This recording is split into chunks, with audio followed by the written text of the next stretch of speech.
Bonjour, nous sommes le samedi 22 mai.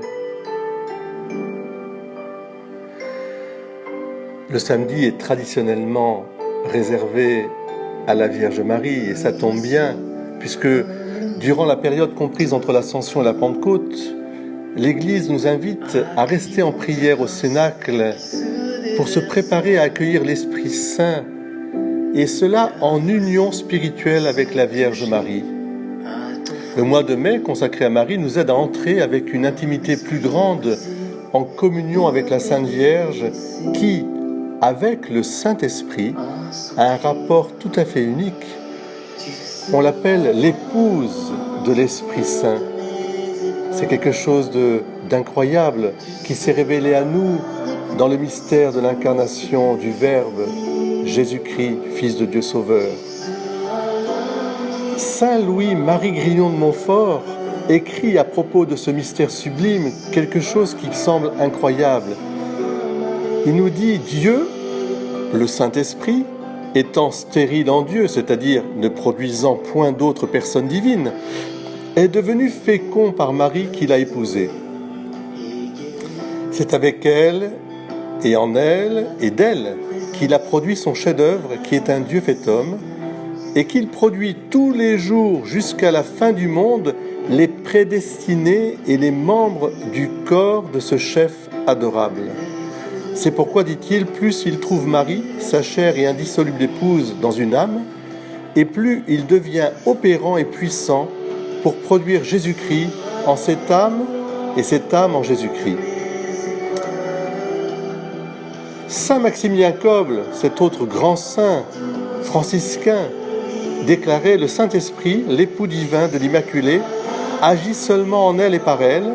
Il communique la vie surnaturelle, la vie de la grâce, la vie divine, la participation à l'amour et à la divinité. » Ces expressions ne peuvent être comprises qu'à la lumière du mystère de l'incarnation, quand Dieu est entré dans le monde, dans l'histoire, en s'unissant de manière sponsale à une créature qu'il a voulu immaculée. Je te ferai mon épouse pour toujours, je te ferai mon épouse dans la justice et dans le droit, dans la bienveillance et dans l'amour.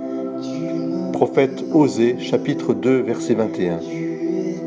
Eh bien, je vous invite à approfondir ce lien entre les Saint-Esprit et la Sainte Vierge pour que, tout spécialement en ce temps de préparation à la Pentecôte, nous puissions nous orienter vers une nouvelle effusion de l'amour de Dieu qui, avec Marie, veut reproduire en nous le miracle d'une incarnation mystique, comme l'appelait la mystique mexicain Concepción Cabrera de Armida.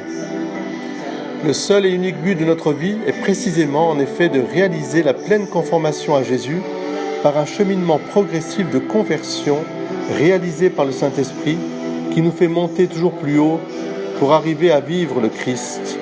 Et avec Saint Paul dire « Ce n'est plus moi qui vis, c'est le Christ qui vit en moi ». Découvrir le lien qui unit Marie au Saint-Esprit donne à notre vie un élan indicible et merveilleux parce que nous entrons en syntonie avec le puissant mystère de l'incarnation de Dieu duquel est venu notre salut. Entre en union spirituelle avec la Vierge Marie dans cette dimension de l'amour trinitaire. Cela veut dire trouver la clé pour arriver à la connaissance la plus profonde de Jésus, fruit du Saint-Esprit en Marie. Eh bien, ainsi nous serons la louange du Christ sur cette terre. Bon samedi avec Marie, l'épouse de l'Esprit Saint.